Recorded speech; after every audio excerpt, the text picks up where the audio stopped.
Ici Paris, capitale du Congo libre, un Congolais parle aux Congolais. Madame, Monsieur, peuple congolais civilisé, bonjour. Mon clin d'œil de ce mercredi 25 janvier 2023, c'est à prendre ou à laisser. Calmement, sans passion, plus est à haute et intelligible voix, je dis. Pour que le Congo-Brazzaville reparte sous de nouvelles bases positives, il faut, qu'on le veuille ou non, dans son prisme tribal, refaire confiance à l'homme du poule, comme en 1959 avec l'abbé Fulbert Yulou, en 1963 avec Alphonse Massamba Deba, en 1991 avec Monseigneur Ernest Nkombo, président de la Conférence nationale souveraine, et avec André Milongo, Premier ministre de la Transition.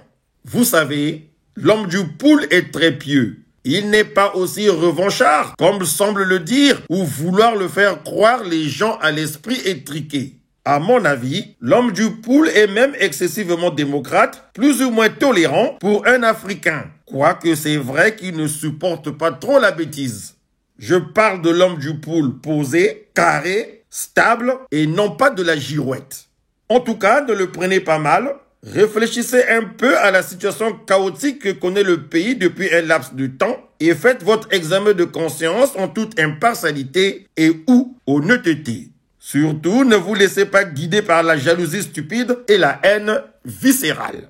Bon, on ne va pas en faire un fromage, il se pourrait que je me trompe. Ngapé, Nazaka Moto. Mais, de vous à moi, je me trompe rarement pour des sujets aussi importants et ce n'est pas l'usurpateur Sassou Denis qui me dira le contraire.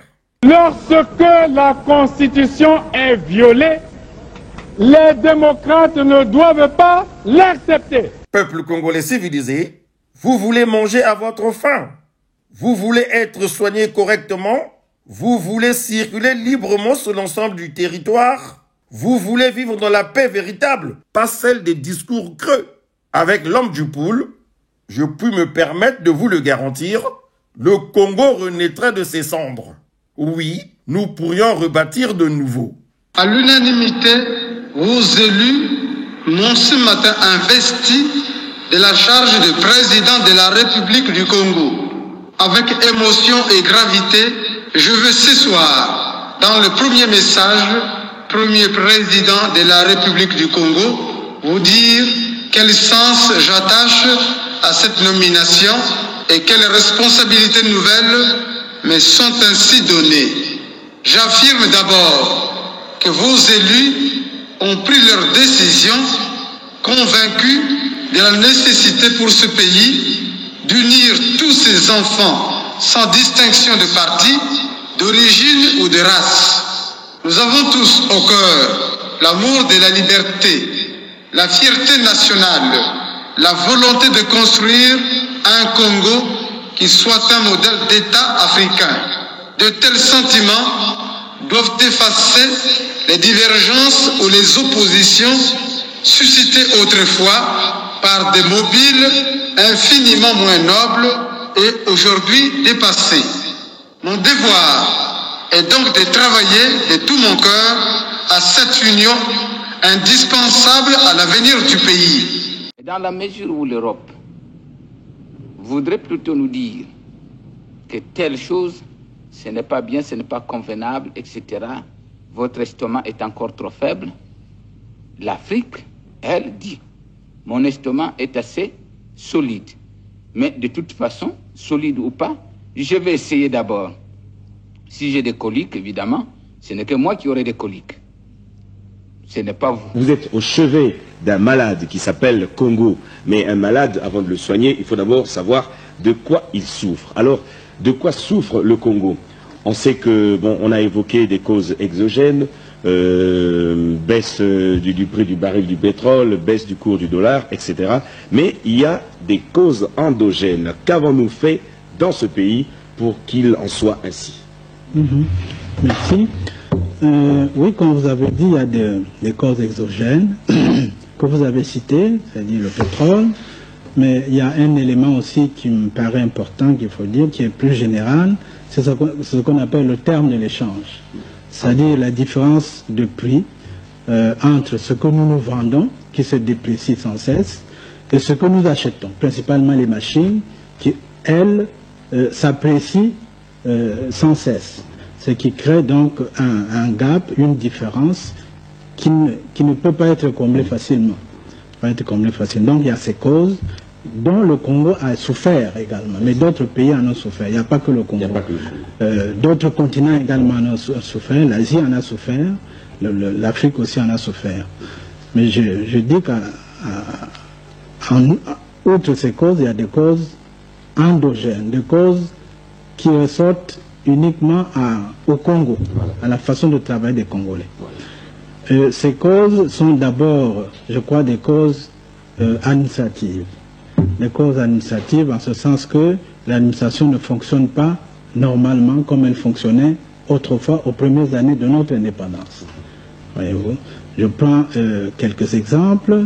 La discipline dans l'exécution du budget, par exemple.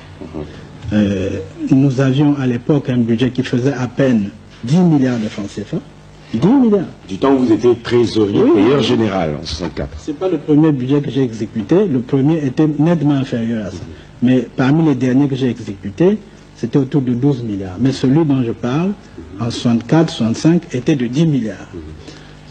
Avec un budget de 10 milliards, nous avons pu construire ce que vous voyez là, ce qu'on appelle le stade de la Révolution. Le stade que vous voyez et les voies d'accès. Le stade de la Révolution a été construit sans apport extérieur. Pas un sou emprunté à l'extérieur. Je dis bien pas un sou. Le budget faisait 10 milliards. Nous avons pu enlever aux 10 milliards 1 milliard pour faire le stade de la Révolution. Et nous n'avions pas de difficultés budgétaires. Les salaires étaient payés régulièrement. Nous n'avions pas de dettes, que ce soit à l'intérieur ou à l'extérieur. Donc avec un budget de 10 milliards. Maintenant, nous avons des budgets beaucoup plus importants. Pendant la période de boom pétrolier, on est arrivé, et je répète parce qu'il y a des gens qui ont contesté ça, les budgets ont atteint entre 400 et 500 milliards de francs CFA, je confirme. Si on additionne les recettes pétrolières, les recettes non pétrolières et les tirages sur l'emprunt, le montant affrôle bien les 500 milliards pendant certaines années. Je dis ça. Et pendant qu'on a eu ces montants, nous n'avons pas pu réaliser les moindres choses. Comme je disais à la conférence, nous ne pouvions même pas acheter des tables bancs pour nos enfants. C'est extrêmement grave. Donc, les causes, c'est d'abord une négligence dans l'exécution du budget.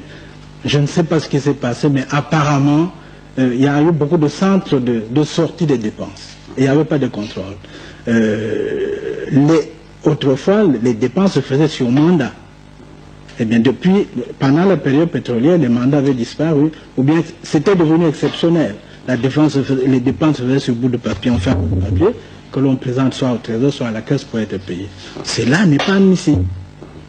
Justement, M. Milongo, tout à l'heure, vous avez parlé de l'administration qui n'a pas parfaitement fonctionné. Essayez de nous rappeler un peu l'orthodoxie financière qui prévalait à l'époque où vous étiez au Trésor public. Donnez-nous des exemples qui pourraient nous frapper aujourd'hui, car nous n'avons pas vécu ces choses-là. Essayez de nous rappeler un peu cette époque-là. Eh bien, vous savez, pour qu'une dépense puisse avoir lieu à l'époque, il fallait un mandat, et le mandat naissait dans le service. Il devait passer au contrôle financier. Hein. D'abord, au contrôle financier, ensuite à la direction des finances, et enfin, il atterrissait au Trésor. Au Trésor également, il y avait des contrôles qui étaient faits. Et quand la dépense n'était pas régulière, le mandat était rejeté. Voyez-vous, c'était ça ce qu'on appelle encore l'orthodoxie financière. Il y a des gens qui croient qu'on le fait pour embêter les autorités, pour ennuyer les autorités. Pas du tout. Pas du tout. On le fait parce qu'il faut le faire pour éviter que des dépenses qui ne sont pas régulières soient faites. Uniquement pour ça, voyez-vous.